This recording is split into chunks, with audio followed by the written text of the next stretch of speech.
ओम शांति। ओम शांति। आज ज्ञान के सागर मीठे शिव बाबा की 25 तारीख के महावाक्य है। 25 अप्रैल 2020। मीठे बाबा ने कहा, मीठे बच्चे, हर एक की नब्ज देख पहले उसे अलिफ का निश्चय कराओ। अलिफ माना एक अल्लाह परमात्मा का निश्चय कराओ, फिर आगे बढ़ो। अलिफ के निश्चय बिना ज्ञान देना टाइम वेस्ट करना है।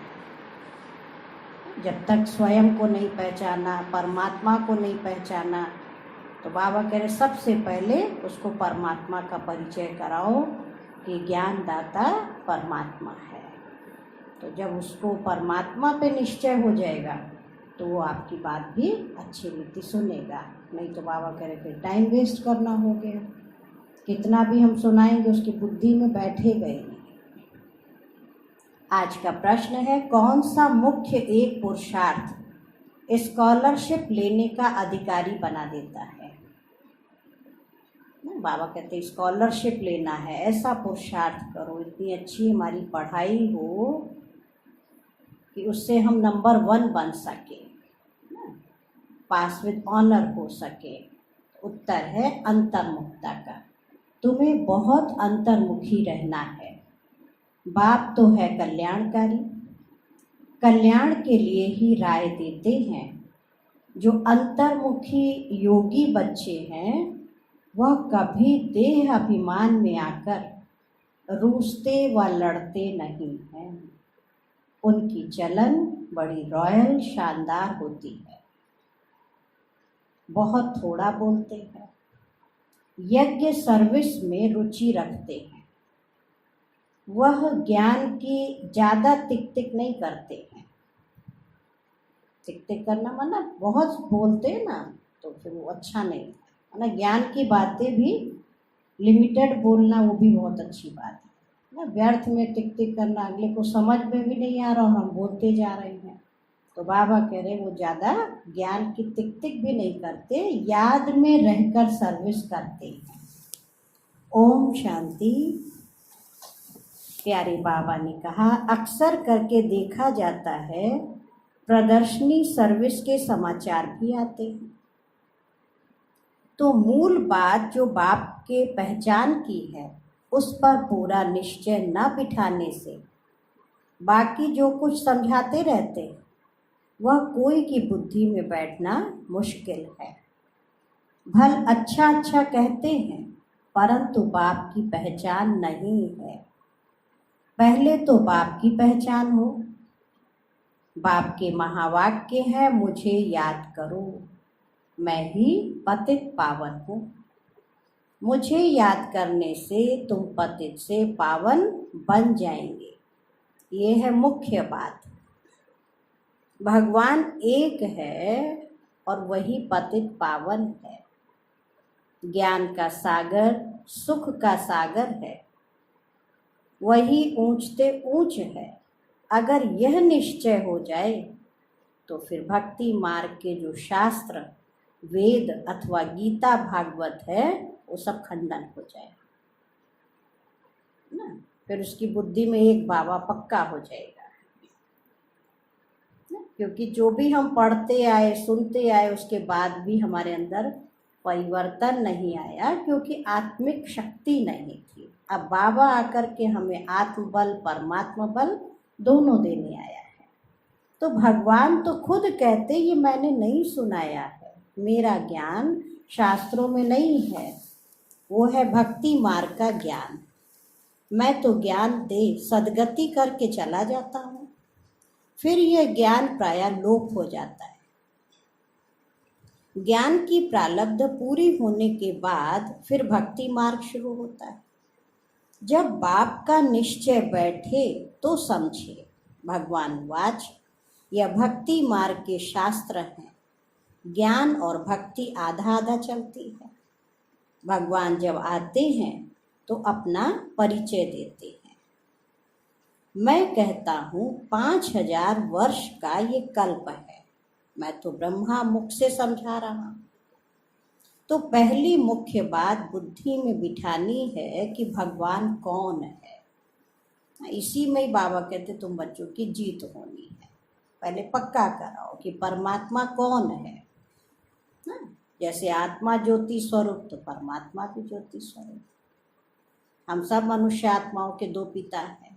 बाबा ने आज भी कहा दो आपका परिचय दो। तो बाबा कह रहे बुद्धि में ये पक्का बिठा दो भगवान कौन है। यह बात जब तक बुद्धि में नहीं बैठी है तब तक और कुछ भी समझाने से कुछ असर नहीं होगा। सारी मेहनत ही इस बात में है। बाप आते ही हैं कब्र से जगाने। कौन सा कब्र? मुस्लिम लोग कहते हैं ना कब्र दाखिलों को आके अल्लाह ताला कयामत के समय जगाएंगे, फिर उनके गुनाहों की सजा देंगे, जो अच्छा करेंगे उनको जन्नत देंगे। तो वास्तव में इस देह अभिमान में हम जब इस मिट्टी की देह में आत्मा बैठी है ना तो हम भूल जाते। तो इसी कब्र से भगवान हमें जगाने आया, बच्चे तुम देह नहीं हो, इस देह से न्यारी ज्योतिबिंदु स्वरूप आत्मा हो। तो शास्त्र आदि पढ़ने से तो नहीं जागेंगे। परम आत्मा है ज्योति स्वरूप, तो उनके बच्चे भी ज्योति स्वरूप हैं। परंतु तुम बच्चों की आत्मा पतित बनी है, जिस कारण ज्योति बुझ गई है, तमो प्रधान हो गए हैं। पहले पहले बाप का परिचय न देने से फिर जो भी मेहनत करते हैं, ओपिनियन आदि भी लिखाते हैं, वो कुछ काम का नहीं रहता। इसलिए सर्विस होती नहीं है। निश्चय हो तो समझें कि बरोबर ब्रह्मा द्वारा ज्ञान दे रहे हैं, जिसका वर्णन देखो हमारे शास्त्रों में भी। भले पढ़ते लेकिन निश्चय नहीं है। गीता में भी कहा हे अर्जुन, जब जब अति अधर्म बढ़ता है तब तब मैं साधारण वृद्ध तन का आधार लेता हूँ। और कोटों में कोई, उनमें भी कोई विरले हैं जो मुझ गुप्त रूप में आए हुए भगवान को पहचानते हैं, मेरी श्रीमत पर चलते हैं, वरना यूं ही छोड़ देते हैं। तो बाबा कहते देखो मनुष्य ब्रह्मा को देख करके कितना मूझते हैं, तो उनको पता ही नहीं भगवान कैसे ज्ञान दे रहा है, क्योंकि बाप की पहचान नहीं है। तुम सब जानते हो भक्ति मार्ग अब पास हो गया। कलयुग में है भक्ति मार्ग और अब संगम पर है ज्ञान मार्ग। हम संगम युगी हैं, राजयोग सीख रहे हैं, दैवी गुण धारण करते हैं नई दुनिया के लिए। जो संगम युग पर नहीं वो दिन प्रतिदिन तमो प्रधान बनते ही जाते हैं। बाबा कहे जिनको निश्चय होगा कि हम संगम पर खड़े हैं, कलयुग जा रहा है, सतयुग आने वाला है, समय बहुत बहुत कम है, तो बाबा कह रहे वो अच्छा पुरुषार्थ करेंगे। उस तरफ तमो प्रधानता बढ़ती जा रही है और इस तरफ तुम्हारा संगम युग पूरा होता जा रहा है। ये समझने की बातें हैं ना। समझाने वाले भी नंबरवार हैं। बाबा रोज पुरुषार्थ कराते हैं, बच्चे निश्चय बुद्धि विजयंती। पूरा निश्चय हमको अपने ऊपर भी भगवान के ऊपर भी रखना होगा। और ड्रामा में जो सीन चल रही बहुत बहुत कल्याणकारी। बच्चों में टिक टिक करने की आदत बहुत है, बाप को याद करते ही नहीं है। याद करना बड़ा कठिन है। बाप को याद करना छोड़ अपनी ही टिक टिक सुनाते रहते। बाप के निश्चय बिगर और चित्रों तरफ बढ़ना ही नहीं चाहिए। निश्चय नहीं तो कुछ भी समझेंगे नहीं। अलिफ का निश्चय नहीं तो बाकी बे ते में जाना टाइम वेस्ट करना है ना। बाबा कह रहे अल्लाह पे निश्चय नहीं है, भगवान पे निश्चय नहीं तो उसकी प्रॉपर्टी पे या और कोई भी बातों पे बाबा कह रहे उसमें जाना सब बेकार। और ज्ञान का विस्तार कितना भी समझा दें वो नहीं समझ में आएगा। किसकी नब्ज को जानते नहीं। ओपनिंग करने वाले को भी पहले बाप का परिचय देना है। ये है ऊंचते ऊंच बाप ज्ञान का सागर। बाबा कह रहे जिससे भी ओपनिंग कराते हैं ना तो पहले उसको शिव बाबा का परिचय दो। बहुत समय पहले अपने कानपुर में बहुत बड़ा मेला रखा था, तो अपनी गंगे दादी ने दलाई लामा जी को बुलाया। अब उनसे उद्घाटन कराना है, तो बाबा ने कहा बच्चे जो आते हैं ना उद्घाटन करने, पहले उनको परिचय दो। तो विशेष दादी जी ने लंदन से अपनी जयंती दीदी को बुलाया और ऊपर सिविल लाइन सेंटर में वहाँ ले जाके उनको पूरा बाबा का परिचय, सारे चित्रों का, उसका लक्ष्य, फिर मेडिटेशन करवाए। उसके बाद उस मेले में फूलबाग में लेके गए, वहाँ फिर उनसे ओपनिंग कराई। तो दादी जी ने उसको बाबा की बात को फॉलो किया।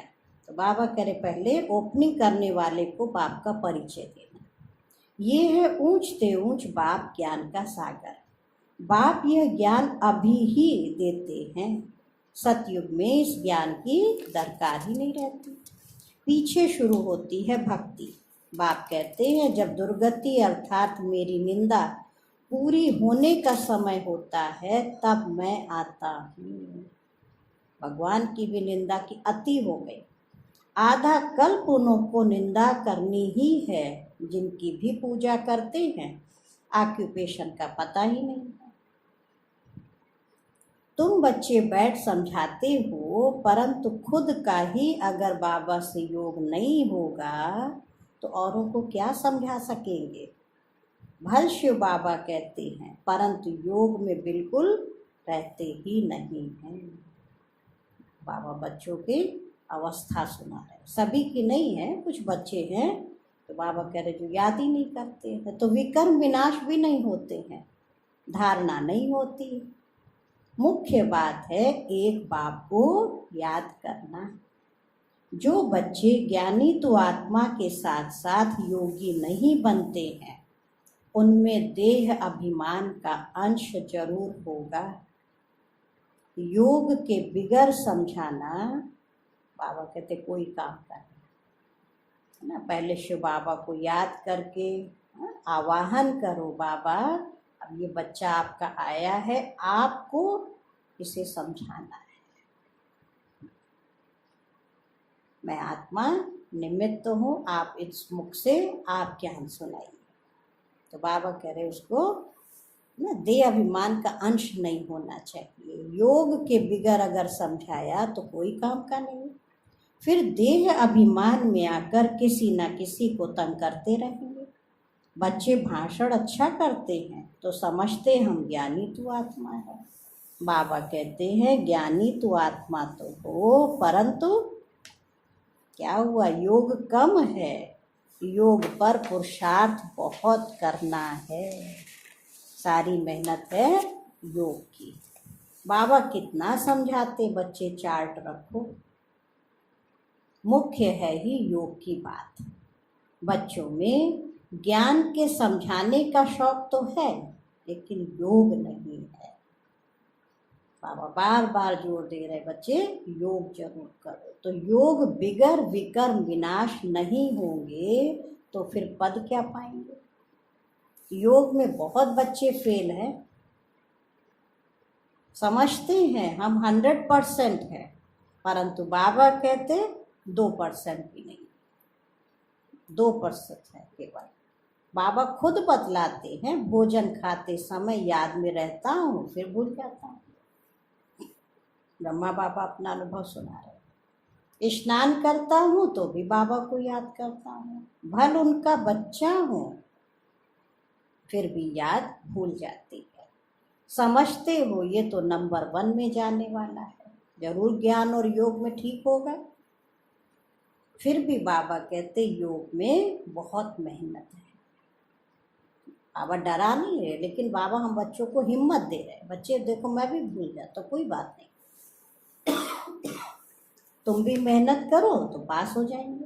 ट्रायल करके देखो, फिर अनुभव सुना। अब समझो दर्जी कपड़ा सिलाई करते हैं तो देखना चाहिए बाबा की याद में रहता हूँ। बहुत मीठा माशूक है, उनको जितना याद करेंगे तो हमारे विकर्म विनाश होंगे। हम सतो प्रधान बन जाएंगे। अपने को देखें हम कितना समय याद में रहता हूँ, फिर बाबा को रिजल्ट बतानी चाहिए। याद में रहने से ही कल्याण होगा। बाबा क्या कह रहे हैं, जितना याद में रहेंगे उतना ही कल्याण है। बाकी जास्ती समझाने से कल्याण नहीं होगा, समझते कुछ नहीं। अलिफ बिगर काम कैसे चलेगा? एक अलिफ का पता नहीं, बाकी तो बिंदी बिंदी हो जाती है ना, जिसको कहते हैं ना डैश डैश डैश। परमात्मा को ही नहीं जाना तो बाकी तो दिमाग में सब क्या होगा, एकदम ब्लैंक। अलिफ के साथ बिंदी देने से फायदा होता है ना। अलिफ परमात्मा, योग नहीं तो सारा दिन टाइम वेस्ट करते रहते हैं। तो बिंदु स्वरूप बाबा को याद करो तो फायदा है। बाप को तरस पड़ता है, ये क्या पद पाएंगे, तकदीर में नहीं है तो बाप भी क्या करे। बाप तो घड़ी घड़ी समझाते हैं, दैवी गुण अच्छे रखो, बाप की याद में रहो। याद बहुत जरूरी है। याद से लव होगा तभी श्रीमत पर चल सकेंगे। क्या बाबा कह रहे हैं, जितना याद में रहेंगे उससे प्यार होगा तो बाबा की श्रीमत पर चल सकेंगे। देखो प्रजा तो ढेर बनी है, लेकिन तुम बच्चे यहाँ क्यों आए हो? लक्ष्मी नारायण बनने। बाबा मेहनत उसके लिए करा रहा, बाकी प्रजा तो ढेरों बन जाएगी। भल स्वर्ग में जाएंगे परंतु सजाएं खाकर फिर पिछाड़ी में आकर पद पाएंगे थोड़ा सा। बाबा तो सब बच्चों को जानते हैं ना। जो बच्चे योग में कच्चे हैं वो देह अभिमान में आकर रूसते और लड़ते झगड़ते रहेंगे, और जो पक्के योगी हैं उनकी चलन बड़ी रॉयल शानदार होगी। बहुत थोड़ा बोलेंगे। यज्ञ सर्विस में भी रुचि रहेगी। यज्ञ सर्विस में हड्डियां भी चली जाए। क्या बाबा कह रही है, बाबा ने ईश्वरी यज्ञ रचा है। और आज हम सब बच्चे अपने अपने घरों में हैं, लेकिन ये सोच के रहे कि वो घर भी बाबा का ही है, यज्ञ है। और उस यज्ञ में हमें सबके साथ बहुत प्यार से, बहुत अपनत्व से, दिल से सबके साथ व्यवहार अच्छा रखना है, सबके लिए प्यार से सेवा करनी है, शिव बाबा का भोग लगाना है ना। अपने हाथ से बहुत प्यार से भोजन बनाएं, फिर बहुत दिल से बाबा को पहले खिलाएं, क्योंकि हम बाबा के घर में रह रहे हैं, वो हमारे घर का बड़ा है। तो जैसे लौकिक दुनिया में भी होता, पहले बड़ों को देते हैं, उनको खिलाते हैं। सबसे बड़ा हमारे घर का शिव बाबा। तो बिना शिव बाबा को भोग लगाए हमें स्वीकार नहीं करना है। तो ये अपना लक्ष्य बना लें तो बहुत आनंद भी आएगा, अच्छा लगेगा।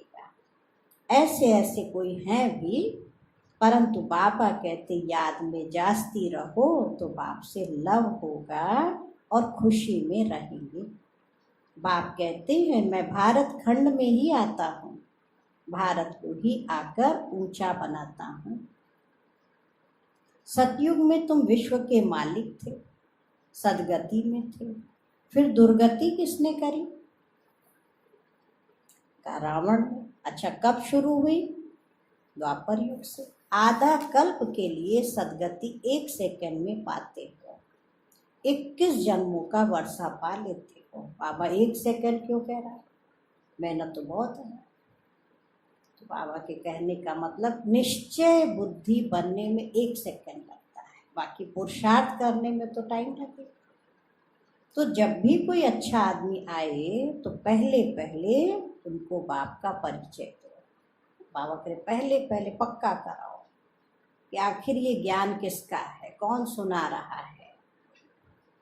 बाप कहते हैं बच्चे इस ज्ञान से ही तुम्हारी सदगति होगी। तुम बच्चे जानते हो यह ड्रामा चल रहा है सेकंड बाई सेकंड।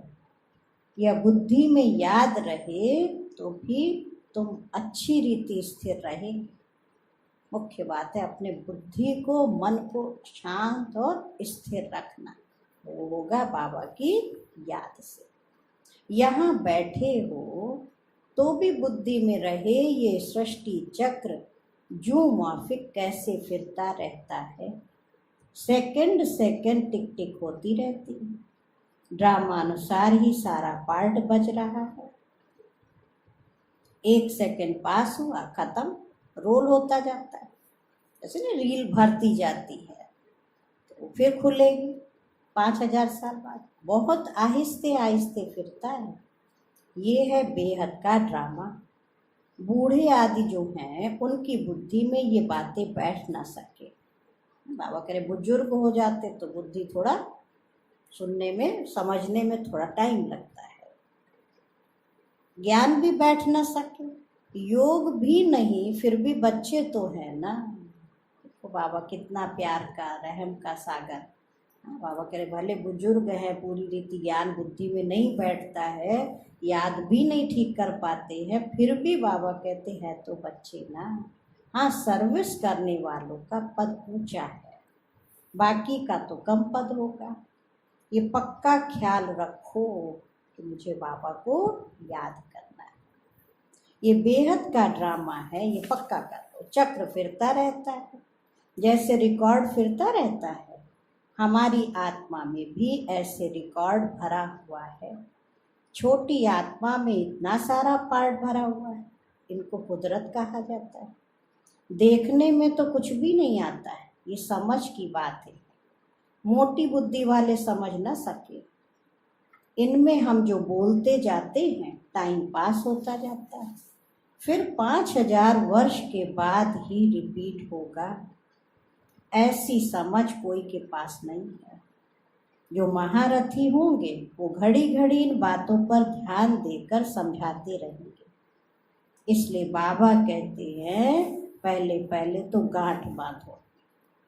पहले माताएं थी ना तो उतनी डायरी तो मेंटेन नहीं कर पाती थी, पढ़ी लिखी कम थी, तो पल्ले में गांठ बांध लेती थी, है ना। तो जब जब गांठ पे हाथ जाए तो फिर याद आता था क्यों बांधी है, तो वो काम कर लेती थी। तो बाबा कह रहे तुम भी पहले पहले गांठ बांधो बाप के याद की, कि मुझे बाबा को याद करना। बाप कहते मुझे याद करो। आत्मा को अब घर जाना है, देह के सब संबंध छोड़ देने हैं। जितना हो सके बाप को याद करते रहो। ये पुरुषार्थ है गुप्त। बाबा राय देते हैं परिचय भी बाप का ही दो। याद कम करते हैं तो परिचय भी कम देते हैं।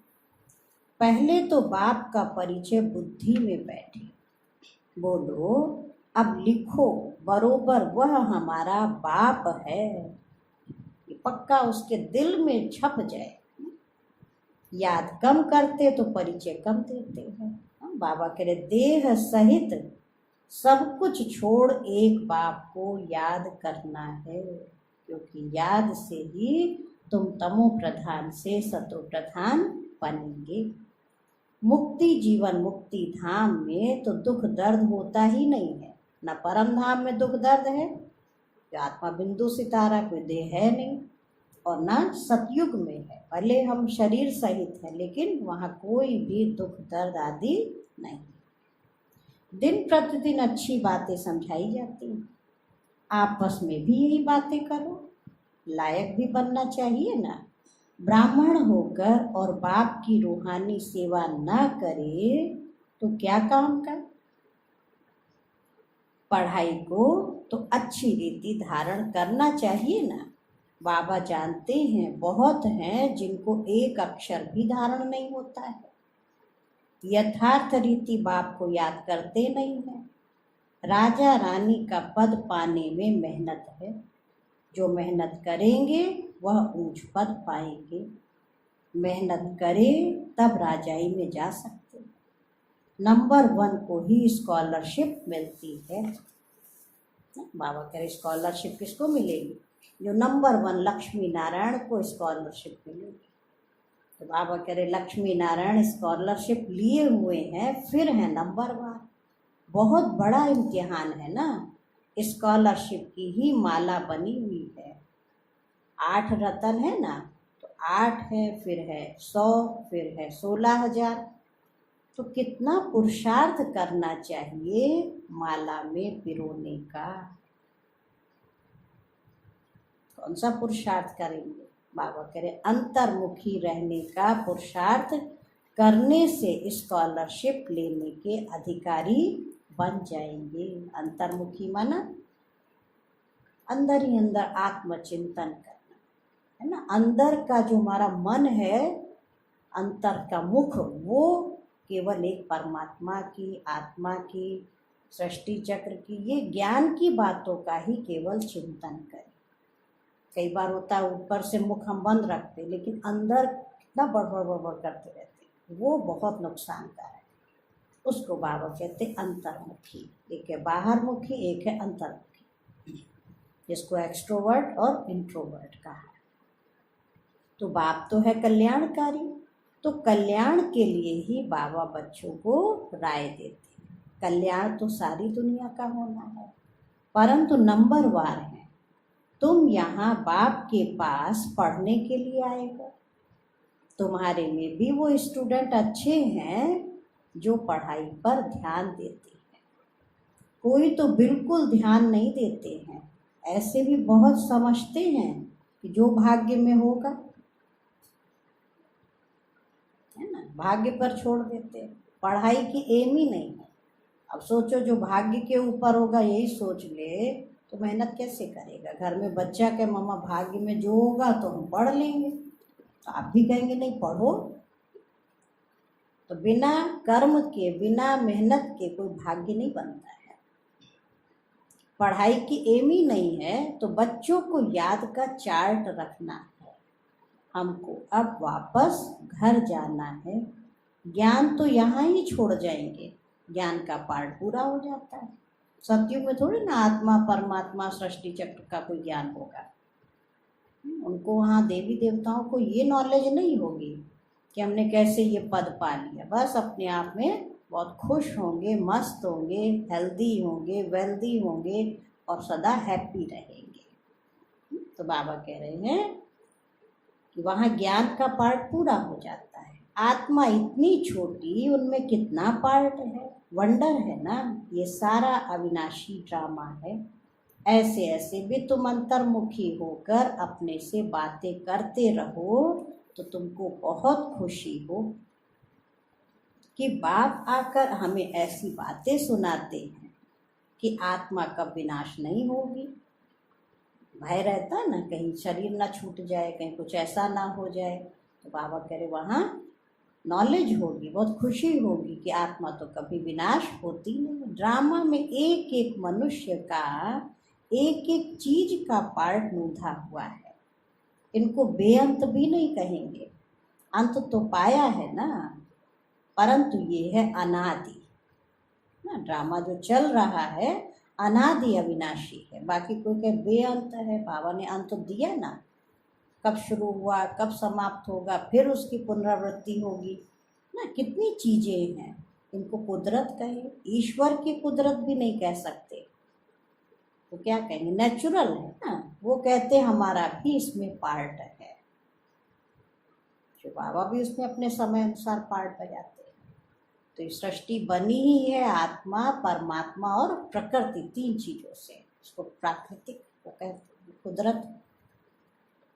बाबा कहते मेरा भी इस ड्रामा में पार्ट है। तो हम बच्चे भी पार्ट बजा रहे, तो हमें कभी इससे परेशान नहीं होना है। खुशी खुशी पार्ट बजाएं तो आत्मा शक्तिशाली बन जाए। खुशी खुशी उमंग से हम उत्साह से बाबा के साथ वतन में भी चले, हम आत्माओं की सेवा भी करें। अच्छा, मीठे मीठे सिक्की लधे बच्चों प्रति माता पिता बाप दादा का याद प्यार और गुड मॉर्निंग। रूहानी बाप की रूहानी बच्चों को नमस्ते। हम रूहानी बच्चों की माता पिता बाप दादा को याद प्यार नमस्ते और गुड मॉर्निंग। शुक्रिया बाबा।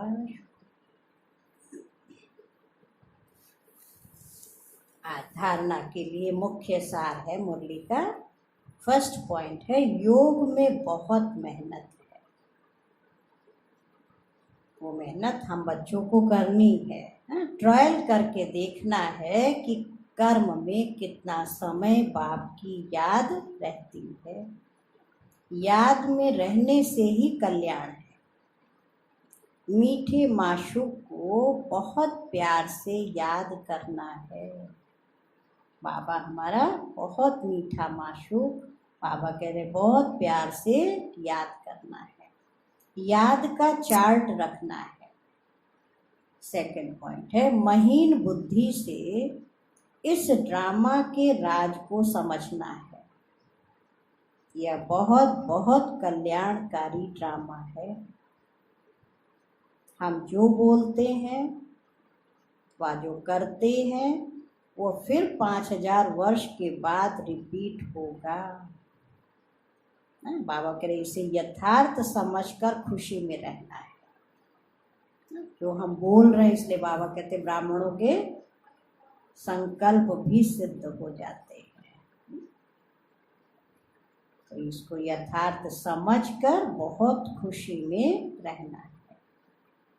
प्यारे बाबा का वरदान है, आपस में स्नेह की लेन देन द्वारा सर्व को सहयोगी बनाने वाले सफलता मूर्त भव। अभी ज्ञान देने और लेने की स्टेज पास की। बाबा कह रहे जो भी ज्ञान सुनाना था, समझाना था, वो अभी स्टेज पास हो गई। अब स्नेह की लेन देन करो। जो भी सामने आए, संबंध में आए, तो स्नेह देना और लेना है। इसको कहा जाता है सर्व के स्नेही व लवली। ज्ञान दान अज्ञानियों को करना है, लेकिन ब्राह्मण परिवार में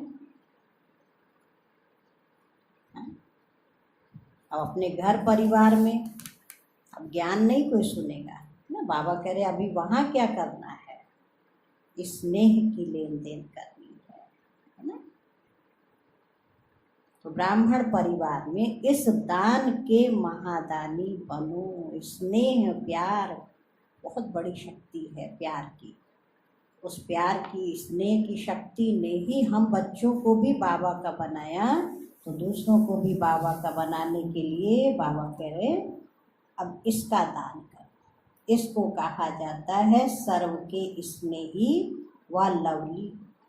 ज्ञान दान अज्ञानियों को करना है, लेकिन ब्राह्मण परिवार में इस दान के महादानी बनो। संकल्प में भी किसके प्रति स्नेह के सिवाय और कोई उत्पत्ति ना हो, चाहे कोई भी हो ना। हमें लग रहा है वो गलत है, लेकिन कोई भी आत्मा है, किसी भी जाति की, धर्म की, देश की, भाषा की, लेकिन परम धाम में तो हम सब एक साथ रहे हैं ना। तो हम सब सगे भाई बहन हैं। तो कभी कभी देहाभिमान के कारण कुछ उल्टा कर भी रहा है, लेकिन है तो हमारा अपना। तो बाबा कह रहे कभी भी उसके प्रति स्नेह के सिवाय और कोई उत्पत्ति ना हो। जब सभी के प्रति स्नेह हो जाता है तो स्नेह का रिस्पॉन्स सहयोग होता है, और सहयोग के रिजल्ट सफलता प्राप्त होती है। आज का स्लोगन है, 1 सेकंड में व्यर्थ संकल्पों पर फुल स्टॉप लगा दो। वो हमें लगाना होगा, है ना। 1 सेकंड व्यर्थ संकल्पों पर फुल स्टॉप लगा दो, यही तीव्र पुरुषार्थ है। आप क्या कह रहे हैं, यही तीव्र पुरुषार्थ है। 1 सेकंड में व्यर्थ संकल्पों पर बिंदु लगा दो, फुल स्टॉप। अच्छा, ओम शांति, ओम शांति।